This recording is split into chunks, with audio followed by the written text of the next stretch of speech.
Well, here we go. This is not the smartest guys in the room. Hello there, Tom. How are you doing today? Good morning, Dom. Good morning. I'm doing well. I'm surprisingly well rested. So I don't know if I should say that out loud, if I'm going to make people angry that we have a just shy of a 1 month old at home, and I feel decently well rested. Mm-hmm. But time flies, right? yeah, Saturday's a month. At what point will you quit? And this is like, some people are like, I got a 28-month-old at home. Oh, no. I got a 16-month-old. Is there a time where you just start to say how old that child is? So I don't know if I may. We'll have to see, because I haven't gone through this, right? Okay. So like I'm projecting what I anticipate, and I could totally be wrong, right? Like future predictions are not always accurate. So not 100% sure if this will hold true, but I think that what'll happen is probably sometime around a year we'll stop going by months, right? It'll be like once she hits a year, then I think we'll stop going by months, and it'll be like she's a year and a half, she's 2, right? Okay, That gotcha. You go into may, halves after a year. Got I it. think the halves, right? But that may, it may stretch a little bit longer than that. It may stretch to like 18 months, aka a year and a half, and then just go to 2 from there, right? So I'm not 100% sure how that's going to play out. I think I understand a little bit better, because especially with a newborn, like, man, every day is new, right? Every day is different. Like every day you start to see, like you see change, right? On a daily basis. Like as she becomes more aware, as she starts to like turn her head to look at me when I make sound, right? I mean, obviously she doesn't understand what I'm saying yet, but when I make sounds at her, when I talk to her, she turns her head to look at me, like she's starting to do those kinds of things. And so I think like I get the idea of like tracking it month to month, because each month brings so much change. But I feel like that, just like anything else, like that change is like exponential at the beginning, and then it kind of plateaus and slows down. And while there's a lot of change, it's not so much day to day, it's more month to month, or every couple of months there's a sort of a milestone or something happening. So I think as that happens, we'll stop doing the X number of months. But yeah, it drives me nuts when people are like, oh, they're 33 months old. It's like, no, they're almost 3. Just say almost 3, right? Like that's a weird thing to do. So yeah, I don't think we're going to drag it out that long, for sure. The question was, John, Billy, thanks for being here. The question was, how long do people keep saying 18 months, 19 months, 25 months, 40 months? Like, wait, I can't even calculate how many years that is at some point, how high it is. So, all right, today we are talking planning your content. Billy, I saw the best post from Billy this morning. You guys, I'm watching all. John had Heather on the other day. Great interview. I consume everybody. Some people say they don't consume content. I am a consumer of content. Billy did a post this morning where, and you might have done it yesterday, but I saw it today. And Billy is talking to himself, and one Billy is in a wig, the other Billy is not in a wig, and he's talking about, like, it's basically an argument over like the Amazon's programs and dealing with brands, and what Billy talks about a lot. So creative. I'm in, I watch it, I enjoy it. So we are talking about planning your content today. So I'm going to lead with Billy since it's the post I'm talking about. So Billy, do you plan content like that? Did you wake up and just see a wig that day and say, I'm going to make this video? Is this something you planned? Because it is on message with what you do. So we're going to talk about all ways to plan content, whether it's how you gear up, whether it's how you're more efficient, whether it's how you cross post, or wherever else we go with it. Billy, go on, my friend. Hey, good morning, Dominic and Tom and John. I'm officially 444 months old. I'm enjoying life. So I'm a 444-month-old baby. Um, but the content. So, man, the only thing that I really plan is, when I'm doing a lot of brand deal stuff for Amazon. So obviously, I plan that content to not too far in advance, but I try to just plan out kind of daily, like I'm gonna work on these things or whatever for that platform. But then for what I just posted this morning, I literally walked into my office. I saw a piece of content from another person in the space talking about buying high ticket items, and I just disagree with that. And so I wanted to just put out not a response to that person, but it just inspired me to go, okay, let's put together this little skit where it's this guy spent all this money on a course, learning how to do one thing that doesn't work. In my opinion, is a really stupid idea. But then have the other character, which is just the regular me, going, well, yeah, you shouldn't have done that. You should have done this, whatever. So it wasn't really planned out. Actually, it's funny enough. I went to go do the video because I thought, well, I will just record. I'll put the guy in the jacket with the wig on, and I know for people who've not seen this, it's way out of context, but you can go check out the video. I'll just put the guy with the jacket with the wig on, and I'll just shoot several parts, and then I'll just shoot regular parts of myself.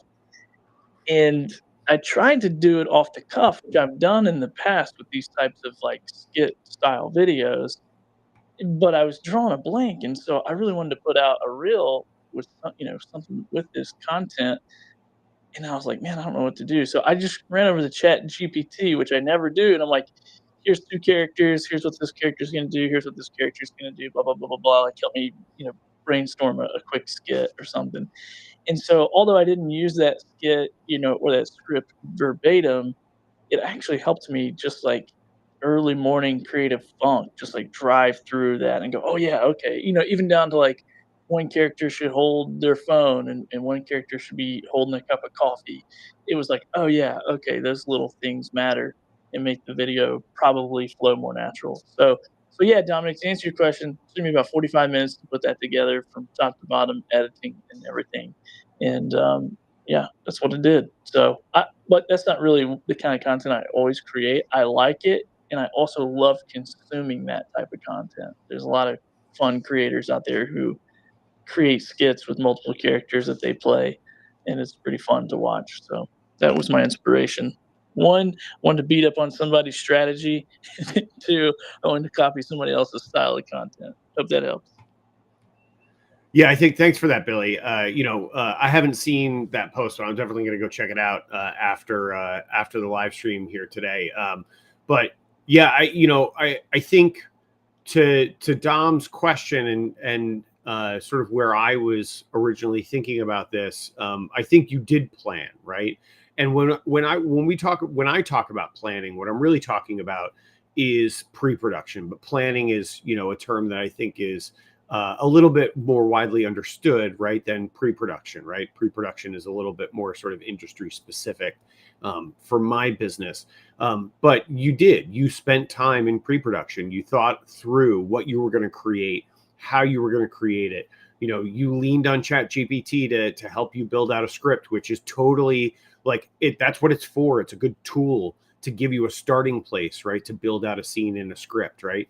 So you use ChatGPT, you put in all this front end time, right? This planning, this pre-production, which resulted in a piece of content that Dominick was impressed enough by that he thought it was worth bringing up this morning, right? That he wanted to remark on it, that he wanted to comment on it. And I think that really demonstrates the value of pre-production, the value of putting some time in. It doesn't have to be belabored, right? It doesn't have to be days and months and weeks, right, of planning. I remember one of my first bosses I ever had in TV back in 2001 said to me this phrase that I'll never forget. He said two things to me that I'll never forget, but his name's Larry Israel. But two things he said to me that I'll never forget. One is that a job always expands to fill the time allotted, and that everyone from top down is always replaceable, right? And he threw in that always. But that idea that a job expands to fill the time allotted, if you give yourself 2 weeks to plan a project, it's going to take you 2 weeks to plan it. But if you give yourself a week to plan it, you can probably get the same job done in a week, right? So a job always expands to fit the time allotted. But you don't have to. So my point is, right, you don't have to take a ton of time. You don't have to belabor pre-production. You don't have to belabor the planning, but you really should put some thought, some planning thought, some intention into the content you create. Because if you do, when it comes to spending money, right, which can come in a lot of different forms. Sometimes it's, spending money in terms of your time, because your time has value, right? So like if you're spending value in terms of your time, if you're spending value in terms of actually hiring somebody else to do it, whatever the case may be, when it comes to that spend, you will maximize the utility of that spend if you put some planning time in first. And I think, what you described this morning, Billy, is a perfect example of that it doesn't have to be a ton of time, but really you should put some thought in, put some work in advance of picking up the camera, in advance of creating a piece of content, because it can net a more positive result and maximize the spend, the value spend that you put into that piece of content. So that's my thinking on the subject. What do you think, Dom? I agree 100%. So I'm anxious to hear everybody else's ideas, pre-planning, planning. I really want to go to John here, because John probably has one of the highest outputs of content. So I'm a believer, I have a business model where I try to have the Motivation Champs logo out in the world 24/7. And somebody could say that's annoying. Well, that's my business model. I'm looking for at 3 a.m, if somebody needs an inspirational piece of content, if they're looking for something to lift them up, if they're looking for something to build them, if they're looking for something to help them know that tomorrow could be a better day, they may find books with our logos. They may find YouTube videos. They may find podcasts. All these other things are sources that they could find and say, hey, man, I realize, I can get through this. So that's why the 24/7 output is so important to me. John Jay, so to put out the kind of content that you do, how do you plan, my friend? I have very little planning of what I do. The only thing I plan is the interviews, the radio show, and podcast, and that's very loose because I really want to focus on the conversation. So I don't storyboard it out. I don't do videos for that reason. There's a lot of time and preparation. And what I decide to post on a daily basis is driven more by what is going on that attracts people's attention and builds the community I'm looking for. So having said that, I do very little planning because for me, I'm a one-man band like many people here. Uh, the more I can speed up the process and get better results, the better for me. The more I have to plan and do things that don't create revenue for me, the more of a drain it is. So I'll just say this, like Facebook, which Dominic sees, Facebook pays me money based off my reach. My reach a few days ago was 5.6 million people reached in the last 28 days with just under 60,000 followers. That reach is important to me. How I get that reach is by engagement. And I'll close on this, and I don't know the right word to say it. So everybody who's doing this, that's cool. I don't mean any throw shade on you. The more planning I do, the more it is about me and what I think is important, and the less important is obviously the consumer, and they're the ones that are most important to me. Hopefully that answers your question. Okay, you're good. You're good, my friend. And I'm not I'll use Tom's words, push back. But really, you have a show that goes out to millions of people. So you have a show, you do a show that people are entertained by, people consume, people want to consume. So this is the core. And then you put that out, you distribute that as many ways as could be. So had you not done this captivating show, right, then nobody would give a shit. But you got a good show, and then you're able to put it out to a lot of places. I had John, I like this idea of, I put it in my thought here, of things going on in the world on a certain day. So tell us how you're able to use that. Well, for example, I did a post earlier today, a text-only post, and I used a Facebook image, and it asked a simple question: are you concerned about what's happening in England? That's all designed to generate engagement, which means my next post, which usually is going to be either a continuation for engagement or something promoting my content that I do put some thought into, that's all done purposely. So um, that's one example. Other ones are, and this is a bad example, a retired canine died. And it could be for natural causes, whatever it might be. I put up a quick memorial that gets engagement.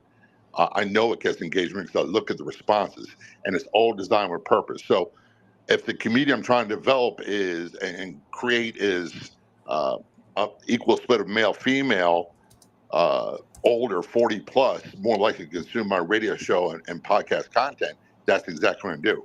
Now the caveat on that is everything I post on Facebook is automatically connected to my Instagram, and that is set up to be automatically ingested by Pinterest. And Pinterest, I looked at the demographics yesterday.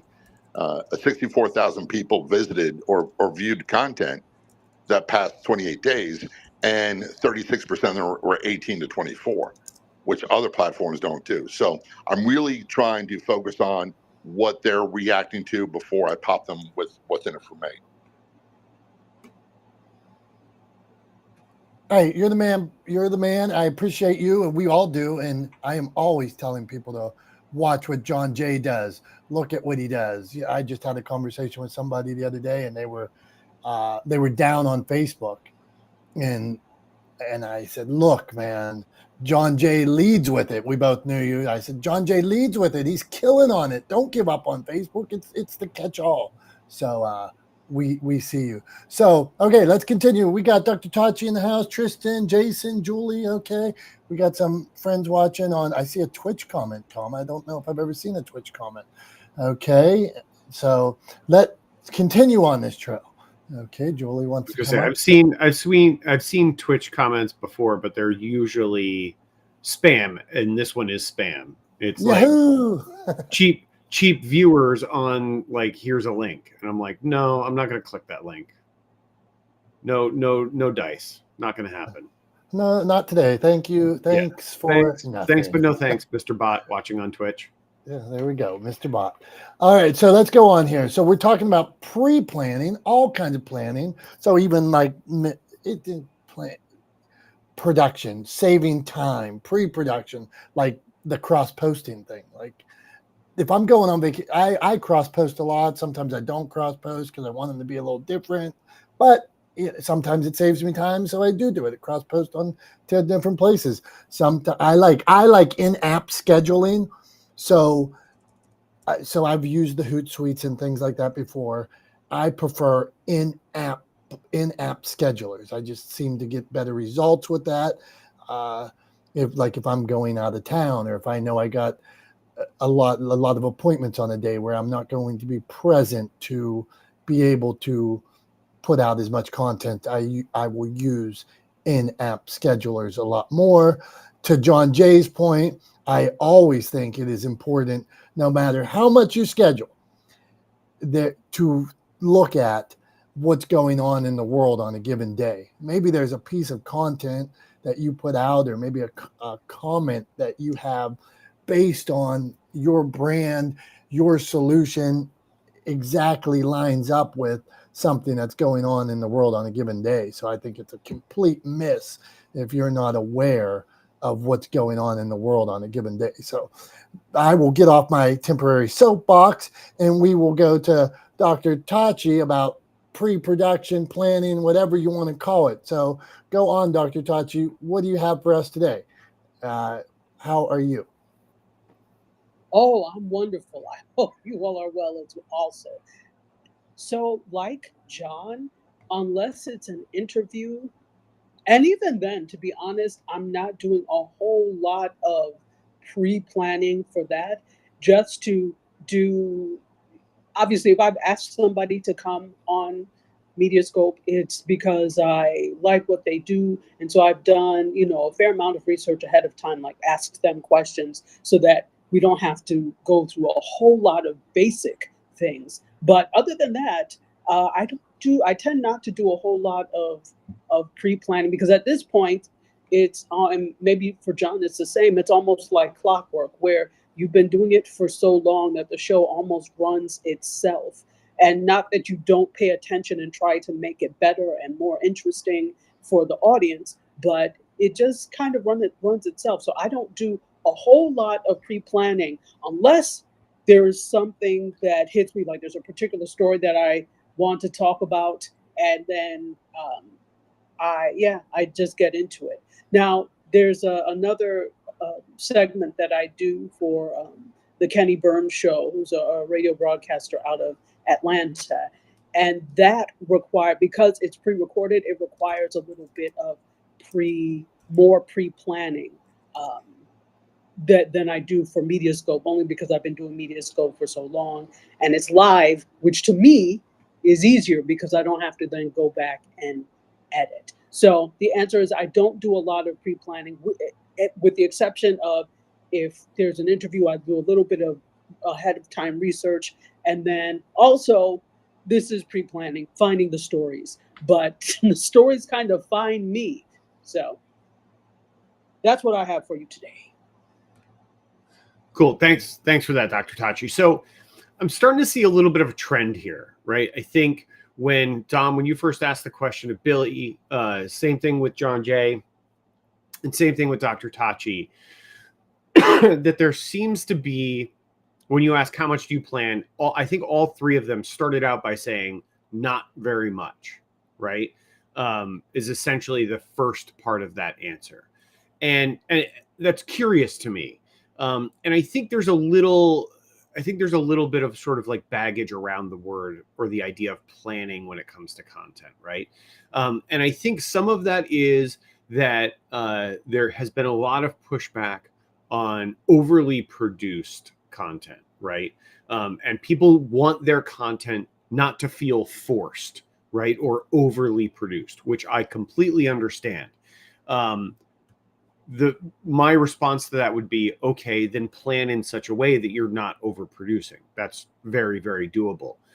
The other thing, and so for that reason, I think sort of planning has become a bit of a dirty word. And people are always looking to, for their content to drive engagement, quote unquote, organically. And I think there's sort of this idea that the word organic means without intervention, right? I.e., without too much, sort of like without putting your thumb on the scales, right? Without intervention. But the problem with that is, like, if you think about it, like in the organic or the natural world, things only happen because of interventions, right? Those interventions are not always intentional on the part of the person being, who is the subject of the intervention, but change only happens because of intervention, right? In increased engagement on a post will only happen because of intervention. It does not happen by itself, right? Or with like what a lot of people kind of associate with this term organically. So I think my question is, and the way I would sort of, come back to John Jay, Billy, and Dr. Tachi, and anybody else who wants to answer this, I'll leave it to you, Dom, to direct, unless somebody wants to flash. But my question in response would be, how much planning would you consider sort of pre-production, right? Like, I mean, I would say anything you do in advance of creating a piece of content counts as pre-production, AKA planning, right? So whether that's selecting who you're going to talk to, right? Then even just reading a bio or doing a little bit of research on that person, or going through their website, right, to gather a little bit of information, that counts as planning and pre-production, right? Writing a script counts as planning and pre-production. Crafting the text of a post counts as pre-production. Like, all of these things count as planning. So I guess, like, the question I would ask is how much is too much, or where do you draw the line? And like I would say anything you do in advance of hitting post or share or go live counts as pre-production. All right, let's get into this. This is interesting, the way you crafted, and also something I realize here when I'm looking at John, Billy, and Dr. Tachi, they're the best of the best.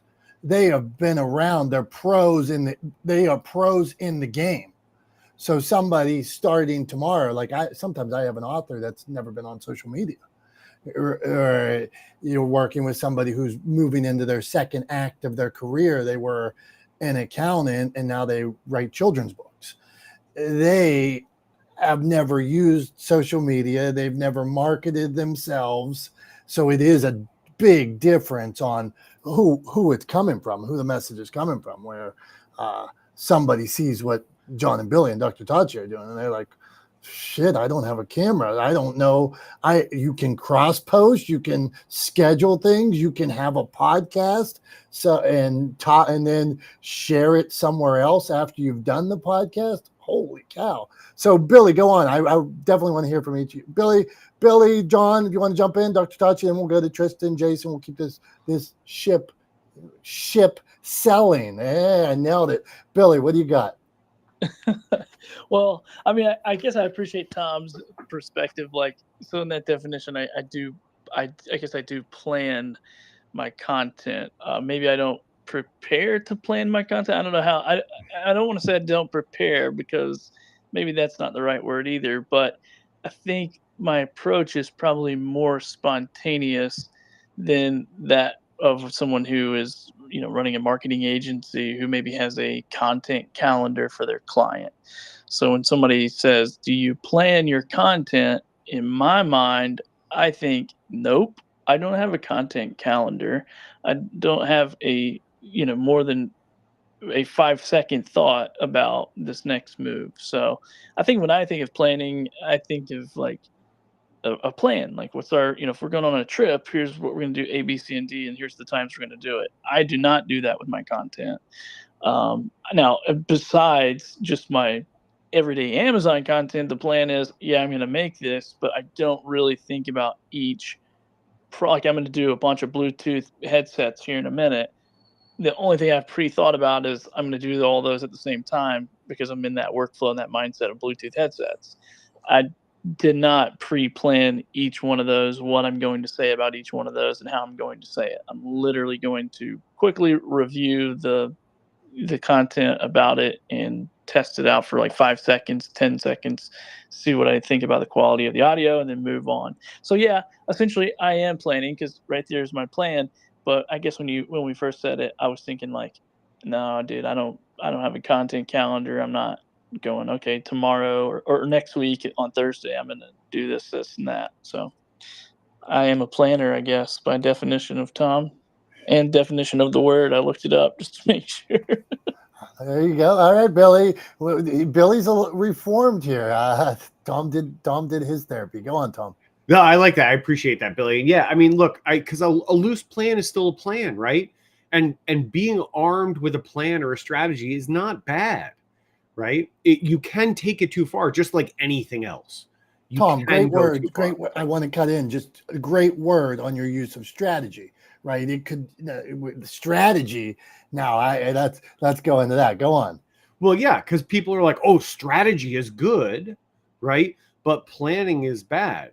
But I would argue in this context, they're synonyms, right? If you are planning in advance, you are developing a strategy for the content that you are creating, producing, posting, sharing, however you want to put it. But like those words are kind of synonymous in this context. So planning is not bad. You can overdo it, just like you can overdo anything, right? Like ice cream, most people, there are some people who don't like ice cream, and I'm not sure how I feel about those people, but most people like ice cream. Most people would agree. If you went out and you polled 100 people, the vast majority of them would agree that ice cream is good. And then if you ask them, would you eat a gallon of ice cream in one sitting? They would say, no, that's way too much, right? So too much of a good thing can be a bad thing, right? but it doesn't mean that ice cream is bad. It just means that you shouldn't eat a gallon in one sitting, right? So like planning is like ice cream, I guess is what I'm saying, right? Like some planning is definitely good, but you can overdo it, and that's a bad thing. I don't know. Does that work? Do you guys like that? Okay, Planning is like ice cream? that is definitely one of those ones that will make the, like, if I've been using Opus clips. I love Opus clip now. So we do this. I put Opus clip in. Sometimes I'll tell it some keywords so I could be like ice cream, and now might print me out. It might prepare a clip that I use later on that talks about Tom and ice cream. So, Dr. Tachi, you flashed, and then I'm going to John. But I would be remiss if I didn't say, and me and Tom want everybody to know, one, I thank each of you for being here. Tom does as well. I thank you extra when you mess with Tom and disagree with Tom, because that makes the show a little spicier no matter what he says. So and it takes the lift off of me when we beat up on Tom. So I appreciate that. So Dr. Tachi, go on, then we'll go to John. So go on, Dr. Tachi. Yeah, so to Tom's point, too much of anything can be a bad thing. And I absolutely agree. Even if you think about the fact that you're going to do a video, produce content, that's pre-planning. So any thought is some kind of pre-planning. The amount is what is the key difference. So to your ice cream example, I'm lactose intolerant. I like ice cream, but I'm lactose intolerant. So I'll tend to try and find something that's like plant milk based or whatever. But sometimes they're just flavors that come in regular ice cream that I really want. So what I'll do is I'll do a little bit of it so that it doesn't bother me, rather than the whole gallon, because then I'd be done for. So sometimes, depending on what it is, it requires just a little bit of planning to feel authentic, to resonate with your audience. And I think it becomes too much when you have talked yourself out of doing the video or the podcast or whatever at all, because you're trying to over plan. So when the planning overshadows the actual execution, then it's too damn much. I released the mic. Thanks, Dr. Tachi. I appreciate that. So I have another sort of saying that we can throw out there, a way we can think about this, to be accommodating to our lactose intolerant friends. And that is this phrase that I've heard repeated often, especially in nutrition circles. And that phrase is, the dose makes the poison, right? So I'll say that one more time, just so we're all good there. The dose makes the poison. The dose makes the poison. So here's the point, right? We all agree, everybody here can agree, that drinking water is a good thing, right? You need to drink water. We all have to drink water to survive, right? And that water comes in a lot of forms. Sometimes it's just plain water. Sometimes it's water that's been passed through the dried up, fermented, roasted, and ground seed of a berry called coffee, right? Or we steep it in dried leaves called tea, whatever the case may be, right? We flavor water with all kinds of things, but we all agree that we have to drink water to survive. Conversely, if you drink too much water too quickly, you can actually die from overconsumption of water, right? The dose makes the poison, right? So my argument is that planning is a good thing. Too much planning can be deadly for your content and for what people are getting from you. So the dose makes the poison. Planning is good to a point, but too much planning can be detrimental, can really put a damper on things. So maybe that's another way to think about it, instead of ice cream for our friends who are lactose intolerant. John, do you have any thoughts there before we move on? I think we're splitting hairs between what's planning and I don't shoot from the hip. I have an idea of what I'm doing. I do my research all the time, but over planning, and I'll just use it in my space. A lot of people that I know will create scripts of questions they want to ask in their podcast. They will research their guest instead of having an organic, and that's a term that's used a lot, meaning in my space, not paid for conversation. So that's what I do. I don't put a lot of time and energy into pre-planning anything. I do have a discovery call. I know about 2 things we're going to talk about. That's about it. What stuff they need to promote, all that stuff, and the rest of it's a free-flowing conversation. When it comes to social media, the only thing that's planned on that is what works, what creates engagement, what doesn't. What creates engagement, I do more of. What doesn't, I do less of, and that's always changing. Good stuff. Good stuff, John. Okay, let's continue this.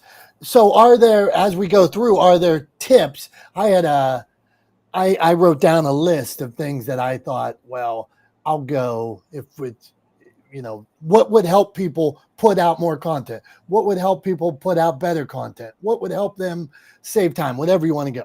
So however you want to spin this. So the first thing I had was repurpose of, I'll go through it. I got 7, so you got to deal with me. 7, repurpose of content, right? So whether it's from that you're able to use your podcast somewhere else, we're able to use this. When I put this in the Opus clip and split it up into clips, I'm able to use that. Then I can put those on different platforms. Then I can say different things about them. I can spin them a different way. I can do it without. I can do it a written. I can do it just a stagnant post, whatever. Okay. Point of view. This is for somebody. You're going to get through all 7 of these. So point of view, meaning you have your content. Now show me the world through your eyes. Like if I'm watching Jason's videos, some days Jason turns the camera around and I see what he's looking at. Cool. Okay. So when he takes his daily walks. So some days it's on him. It's cool. I get it. But then just also flipping that camera around, I'm seeing something else. So that's another way to double the content, make easier content. Okay, well, my hair's not right today. I don't feel like making a video. Well, turn it around. Let me, like John doesn't want to be on camera. That's not his thing. So he could show me the computer screens and things like that, or a picture of whoever's on the show or something. That's point of view. You could schedule it, right? You can, all these in-app schedulers I talked about. Another low, easy lift is like-minded content. So to John's point, there's something going on in the world today, and it's on mission, on brand with what I'm doing. You could share with your comment on that like-minded content. Easy, such low-hanging fruit, like some new announcement with SAG and Tom shares it. Some new announcement with Pittsburgh passes. Pittsburgh's going to do more filming, and they're looking for content. They're looking for writers. Why wouldn't I post it? So cross-posting, delineation of content, breaking down the long into the short form, easy. You can do that. So, all right, Tristan, what do you got for me? Any tips? Any production output tips? Output tip. Go on. What question? Oh, I took me on the spot. I wanted to flip it around and go. Everyone's being so productive, and I feel like I got to the end of a particular journey, and I'm trying to reassess it and get up some steam again, start again from scratch. Go right. What's again my ideal customer, and what is it to make this plan and put this together and keep consistent around it? So I was going to go for how do we start and know that we've got the right plan? It's all good having the plan and acting on it. How do we ramp up to getting into it? If anyone had more tips on that side. Okay, that's fine. How do you? So Tristan, let me clarifying question. Are you rebranding the same business, or is this a new business? It's new because I've taken on a new role. So I need to have stuff that, like my own business is now a side business, or is just a podcast business.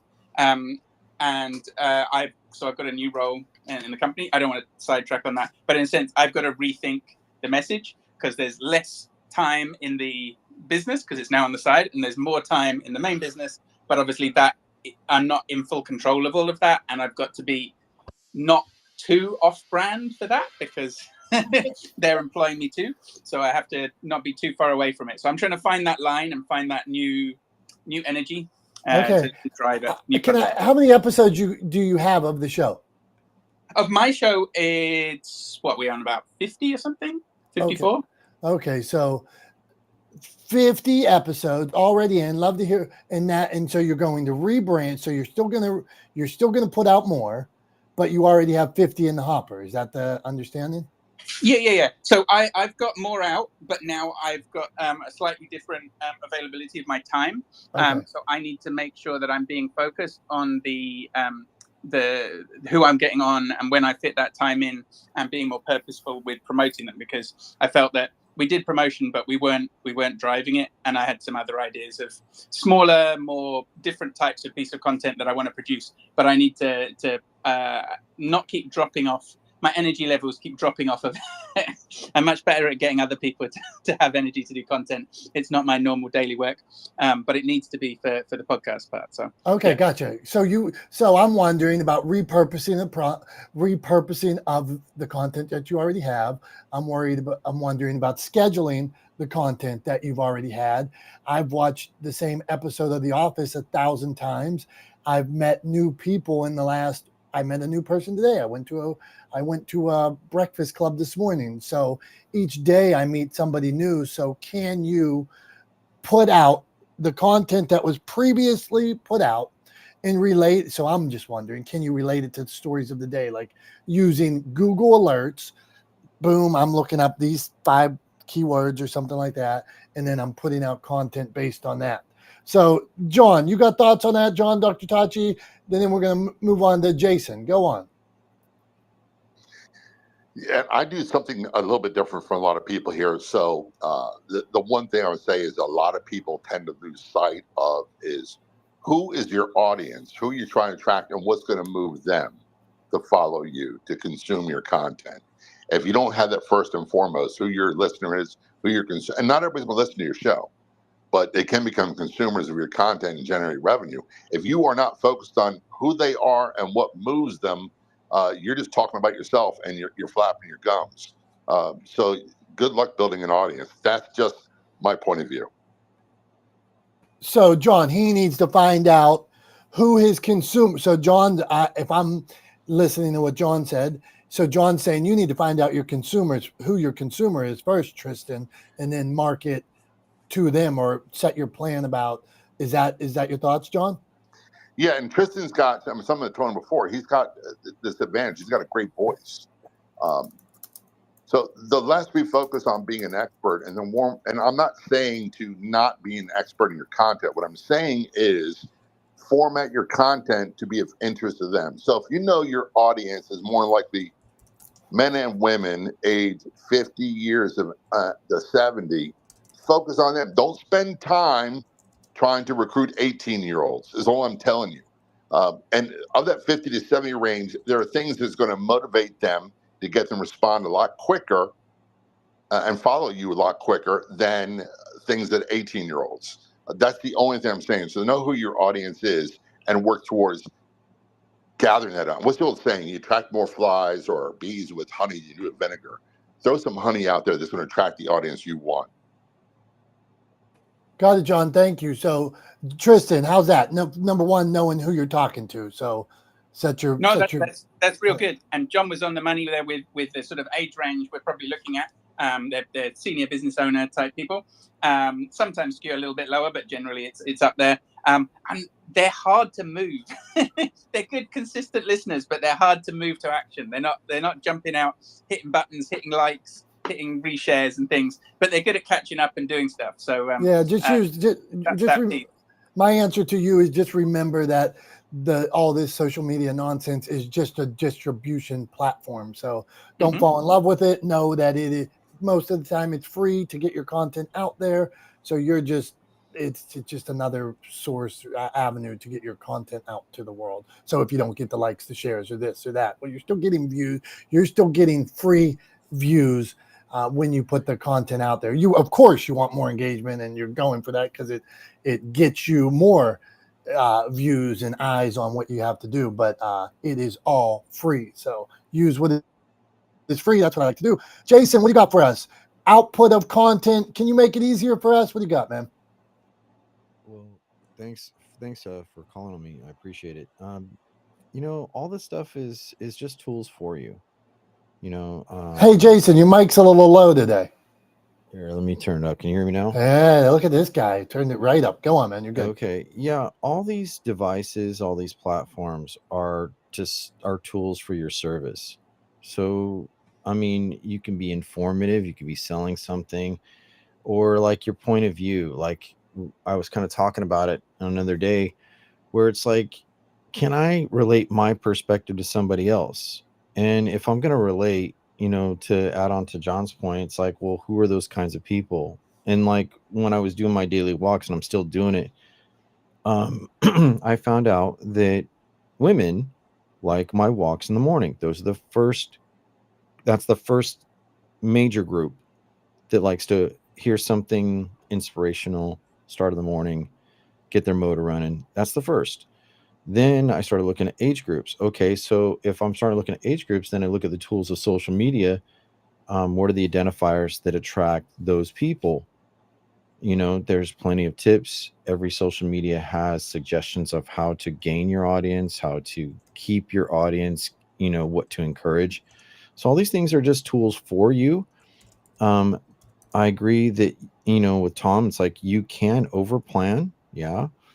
But you just have to remember, it's like you can plan things out to make as tools to work for you, like laying out your tools like you're working on a car or wood shop or something, and they're there to use. But if you're just shooting in the dark all the time and expecting people just to like it because you put it out there, to John's point, it's kind of like you're wasting your time. So Jason, there's nothing I and you can finish afterwards. There's nothing I hate more than people that not the people. The idea of I'm just gonna go live. I'm just gonna sit here and there's no plan. And like what the hell are we talking about? Like, sell me something if you want to sell me something. Show me something if you want to show me something. But when we just sit here, we're just hanging and sitting here. Come on. I need something. Go on. Here's a point between you and I, right? Like, remember the day I hit you up and I said, hey, I love your idea. You sent me a DM about a post, right? And I sent you a post just to remind you, because you have probably thousands of things that go across your eyes. But even your friends, when they post things, a lot of times we just kind of like pass by, like, okay, unless something was really, really like, oh, I need to pay attention to that. So what I said to you was like, hey, give me a comment before your like. And we were laughing about it, but the point is like, I asked you to help me with that tool, to give me an outcome, help me with an outcome. So that was me mentally planting something that you could do. So when you come to my content, oh yeah, me and Jason, we had that discussion. That's a strategy to get engagement. It doesn't always work, but there is a mental reminder. Like, oh, you know what? This guy, when he supports me, yeah, I'll support him. I'll give him. So if you can encourage people to an action to get an outcome, then you're all good, So I don't know. That's what I could say. Thanks, Jason. Here's the one thing I would say, kind of in response to this broad conversation, right? Is it's really easy to get mired down in statistics, right? In data, in reducing our audiences to numbers, right? And the thing I would encourage people to do is, whenever you're crafting content, whenever you're planning, even when you're live, right? When you're or recording a piece of content, picture a person that you're talking to, right? Imagine, and the odds are good that someone in your life that fits into the demographic, right, that you're trying to target. Imagine you're talking to that person. It will transform the way you deliver. It'll transform the way your content connects with people, because you're not thinking about numbers and data, right? You're thinking about a human being. And when we talk to someone, it changes the way we communicate, as opposed to when we talk to a screen, right? Or when we talk to a camera, right? So just that little thing, I think, will help a lot of folks to do, is just to picture someone in your life, a real human being, an actual living, breathing person, right? That fits into the demographic that you're targeting, and then talk to them. And now, show and tell, right, Dom? What do you got for us this week? Okay, now I love memorabilia. I got stuff everywhere. I don't think I've ever showed this before, but now after doing it over a year or something, I could have shown, but I don't think I have. And now I'm better at showing things on camera. Where's Billy? I need to get on that where you show things like Amazon sellers, so I could show things. But this is my own personal collection. This is a piece of memorabilia that only somebody from Pittsburgh could love, and you're going to wonder why is this thing framed? I am about to show you the coolest paper plate in the history of there's never been a paper plate. I don't know how many paper plates have been framed, but here it is in a frame. This is my Mean Joe Green. It says one for the thumb, and I have it framed. This is from the Steelers when they didn't have they only had 4 Super Bowls at the time, and it says one for the thumb, and so that means they are going to get more Super Bowls. Now we got 6. So come on. But anyway, Tom, this is what I got. My beautiful paper plate that makes me smile. So that's why I share it with you today. Go on. So I've got a suggestion and a question.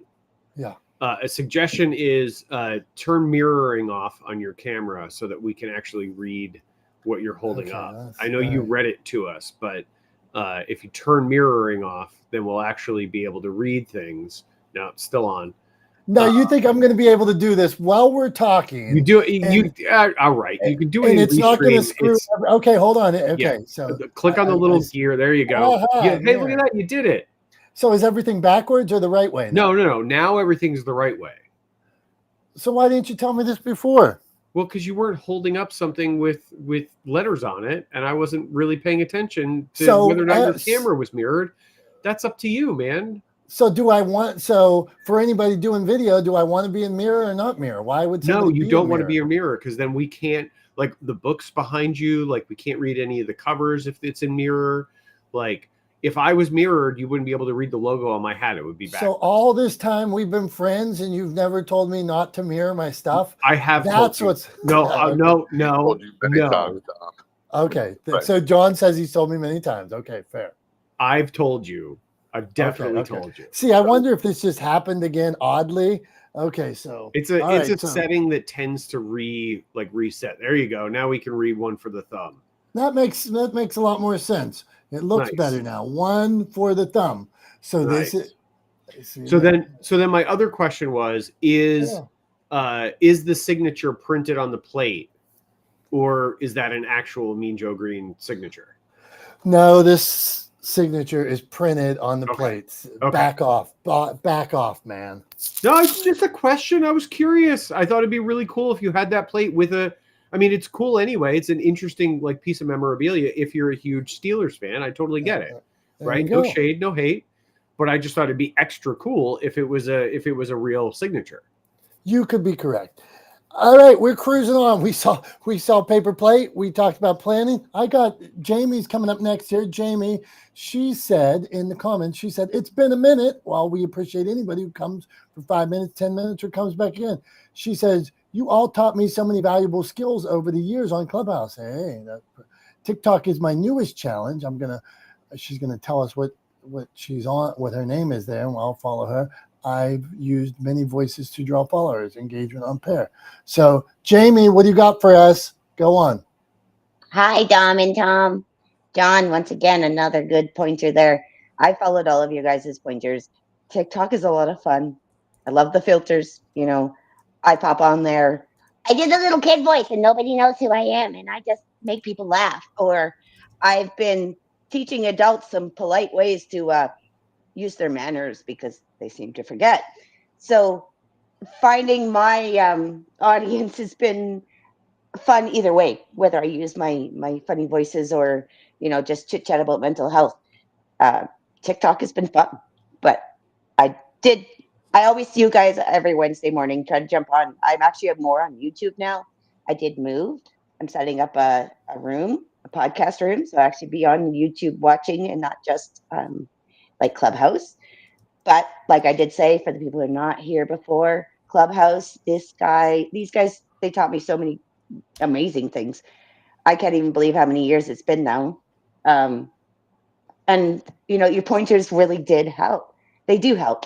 And so I keep telling guys to come back and come see you guys and listen to your pointers, because I followed them. You just got to do it. You guys got to say it. You can't just stand back. You guys gave me the challenges, the pointers, and I just went on. And so I wanted to thank you. And I popped in here and wanted to say that the thank you is huge. So I hope everyone's well. We are, Jamie, and we appreciate the kind words and wish you only the best out there. But your point is valid. Whether it's, we hope in this room every week that you can learn from us or our friends or the panel. Like, hey, Tom, like Tom to mute his mic before he yells at his dogs. Like that is like me mirroring. Go on, Tom.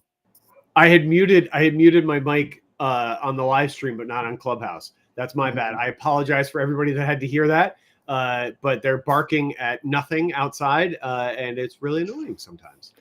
On this Clubhouse, we have an anger intervention with Tom. I'm also in my office with the door closed, so I have to yell really loudly for them to hear me. But yeah.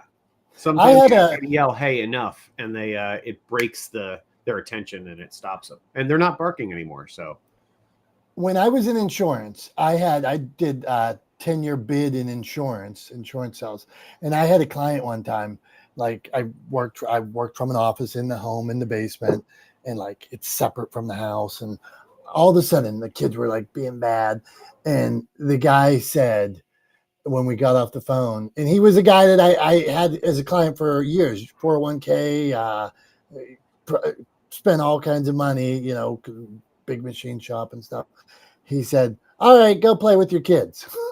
And I always wondered, this is before Tom Raps, was he telling me to go play with my kids, or was he saying like I was a jackass? Does anybody have a opinion on this?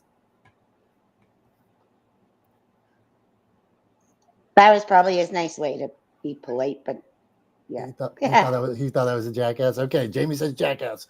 John, go on. Yeah, I'm with Jamie. He's probably more polite and diplomatic than I was. But you say go play with your kids because you're acting like a what. So he was not being nice to me, even though I tried to put a positive spin on things. He was being nice, but he was just pointing in a different direction, what your priority should be.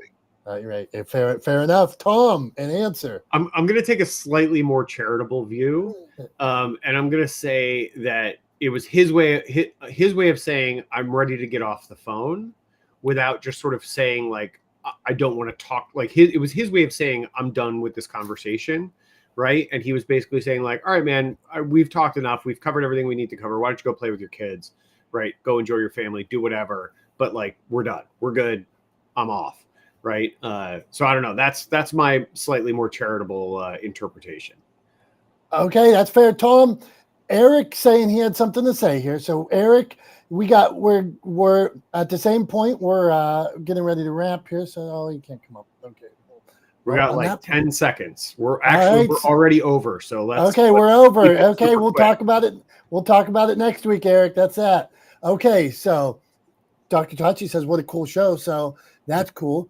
I respond to that cool. And on that point of Tom's point, which I was going to make, is, well, it is time to go. So Tom, wrap us up, man. Put a bow on it, man, like only you can do. Well, thanks, Tom. I mean, we've talked about a lot today. We talked about planning, talked about some of the stigma that goes along with that word, right? The fact that it kind of has become a little bit of a dirty word for a lot of people when it comes to content. But I think like anything else, digging into it a little bit, really understanding what we mean when we use that word changes and reduces and eliminates some of that stigma. I agree that we should avoid, assiduously avoid over-planned content, right? Don't over-plan your content. Plan it enough, right? But don't not plan your content, right? Kind of both extremes are bad, right? As in many things, the truth lies somewhere in the middle, right? The best course of action lies somewhere in the middle. And that is, in this case, doing some planning, right? But allowing yourself flexibility within that plan to adapt to the circumstances as they happen, i.e., you're doing an interview, you got to know who you're talking to, right? You got to have a little bit of information, right? You should do, as John was talking about earlier, you should do a pre-interview call, right? You should do a call with that person. You should establish a bit of a rapport and then have a good conversation with them, right? When it comes time to do the interview. Don't over-plan, come up with a list of 100 questions and then just go from question to question to question to question, right? That's a bad interview. And it's a bad interview as a result of over planning. The converse would be, or the opposite would be under planning, right? Not having that pre-interview call, not establishing that rapport, getting on the call, asking a question that you should have known was a bad question if you had done a little bit of research, if you talked to that person for a few minutes, asking them a question and having them go, well, I don't know how to answer that because of X, Y, and Z, which you should have known because it's part of my bio, right? So you can avoid all of those kind of traps and pitfalls with just a little bit of planning. The way I would encourage people to think about it when it comes to addressing your audience is picture someone you're talking to that you know from your life that fits into the demographic that you're targeting. So speak to a person, right? If you're creating content that doesn't involve an interview, right? Make sure that you're speaking to a person in your life that fits into that demographic rather than talking about numbers and data and statistics, right? Picture a human being. It'll change the way you talk and change the way you present your content. And then the other thing I would encourage people to do is to remember that saying that the dose makes the poison, right? So, which is true of everything from water to ice cream if you're lactose intolerant, right? The dose makes the poison. Too much of a good thing is a bad thing, right? So plan, right? But don't over plan or under plan. Plan enough. And your content will benefit from it. You'll get better value for your investment in the content if you just put a little time in planning it. And that's all I got for this week. Thank you all for being here. We love you guys. Thank you for the conversation today. Really appreciate it. On behalf of Dom and myself, we are not the smartest guys in the room. Thanks to you guys. You guys are the reason why we do this. And until next Wednesday at 9:30 a.m., we encourage everyone to have a great week, a great weekend. And we look forward to seeing you guys next Wednesday morning here at Not the Smartest Guys in the Room, 9:30 a.m. Eastern. Until then, we love you. We appreciate you. We thank you. Goodbye.